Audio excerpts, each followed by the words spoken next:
बूढ़ी माँ और उसके बेटे एक बैल से दोनों बहुत ही प्यार किया करते थे, लेकिन अब हालात कुछ ऐसे गंभीर हो गए थे कि बैल को रख पाना भी बहुत ही मुश्किल हो रहा था। एक दिन उस औरत ने अपने बेटे से कहा कि बेटा, इस बैल को बाजार से बेचकर कुछ पैसे ले आओ, जिससे कुछ हफ्तों का खर्चा तो निकल ही जाएगा। जाते जाते माँ ने बेटे से कहा, बेटा ठीक ठाक दाम लगवाना, किसी के बहकावे में मत आना। लेकिन बेटे ने माँ की बातों को अनसुना कर दिया और बाजार में पहुंचकर एक बीन के बदले में एक बूढ़े आदमी से बैल को बेच दिया। तो वह खुशी खुशी अपने घर लौट आया ताकि वह माँ को अपनी डील दिखा सके। जब माँ को यह सब बात पता चली तो वह उसे पीटने के बजाय सिसक रोने लगी। और तभी बेटे ने माँ को समझाते हुए कहा, माँ उदास मत हो, उस बूढ़े आदमी ने कहा है कि अगर यह बीन आज ही बो दी जाए तो जरूर कोई चमत्कार होगा। तभी लड़के ने बीन को बो दिया और बैठकर चमत्कार का इंतजार करने लगा। और जब लड़का सुबह उठा तो बाहर का नजारा देखकर हैरान रह गया। उसने देखा कि बीन तो सचमुच उग चुकी थी और एक विशालकाय बेल की तरह वह चढ़ रही थी। और देखते ही देखते वह बेल दिन भर में आसमान तक पहुंच गई। यह सब नजारा देख लड़का बहुत ही खुश हुआ और उसने ठान लिया कि वह इस पेड़ पर चढ़ेगा और ऊपर जाकर देखेगा कि पेड़ के ऊपर है क्या। अगले दिन वह सुबह से चढ़ना प्रारंभ करता है और चढ़ते चढ़ते बेल के सबसे ऊपर उसे एक छोटा सा होल नजर आता है और तभी वह होल में घुस जाता है। होल में घुसते ही वह एक बहुत ही शानदार बिल्डिंग तक पहुंच जाता है। लड़का बहुत ही थक गया था। वह सोचता है कि आज क्यों न यहीं पर रुककर आराम कर लिया जाए। और जैसे ही दरवाजा खुलता है वह देखता है कि उसके सामने एक मिल्फ औरत खड़ी थी और वह औरत उस लड़के से कहती है कि हे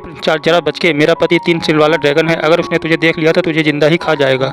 का डर के मारे थर-थर कांपने लगता है और कहता है, हे मिल्फ लेडीज, मुझे कहीं छुपा लो। और उस लेडीज को उस लड़के पर दया आ जाती है और वह एक बड़ा सा कटोरा उठाती है, उसके नीचे उस लड़के को ढक देती है और एक बेड के नीचे खिसका देती है। और तभी थोड़ी ही देर बाद ड्रैगन आया तो अपने साथ एक काली मुर्गी को भी लाया और मुर्गी को टेबल पर रख के बोला, चल अंडा दे। और देखते ही देखते मुर्गी ने एक सोने का अंडा दे दिया और वह छिपा हुआ लड़का यह सब कुछ देख रहा था। और फिर ड्रैगन ने अंडों को बटोरा और बैठकर आग उगलने लगा। उसकी बीवी ने यह देखकर जल्दी से उसके लिए डिनर परोसना शुरू कर दिया, क्योंकि वह जानती थी अगर ऐसा नहीं किया तो ड्रैगन उसे पीटने लगेगा। ड्रैगन खाना खाते ही बोला, अब मेरा हारमोनियम लाओ। और वह उस हारमोनियम की धुन पर उस काली मुर्गी को नचाने लगा। अचानक ड्रैगन को किसी अजनबी की गंध आई और ड्रैगन ने गुस्से से कहा, जो कोई भी छुपा हो उसे मेरे पास ले आओ, नहीं तो मैं सब कुछ फाड़ दूंगा। लेकिन पत्नी लड़के को बचाना चाहती थी। उसके बारे में कुछ बताने के बजाय ड्रैगन के पास गई और उससे लिपट गई और उसे सहलाने लगी। ऐसा करते ही ड्रैगन को नींद आ गई और वह सो गया। और थोड़ी ही देर बाद उसकी पत्नी भी सो गई और दोनों के सोते ही रात को छुपा हुआ लड़का निकला और भागने की तैयारी करने लगा। लेकिन भागने से पहले उसने काली मुर्गी और उस हारमोनियम को उठा लिया और चुपके से हाउल के पास पहुंचा और वैसे ही ड्रैगन जाग गया। ड्रैगन लड़के के पीछे भागा और उसका पीछा करने लगा। जल्दी जल्दी लड़का बैल के नीचे फिसलने लगा और ड्रैगन भी उसी रास्ते से नीचे जाने लगा। लेकिन ड्रैगन और लड़के के बीच का फासला ज्यादा था और ड्रैगन ऊंचाई से डर भी रहा था। लड़का जल्दी जल्दी नीचे आता है और बेल की जड़ को काट देता है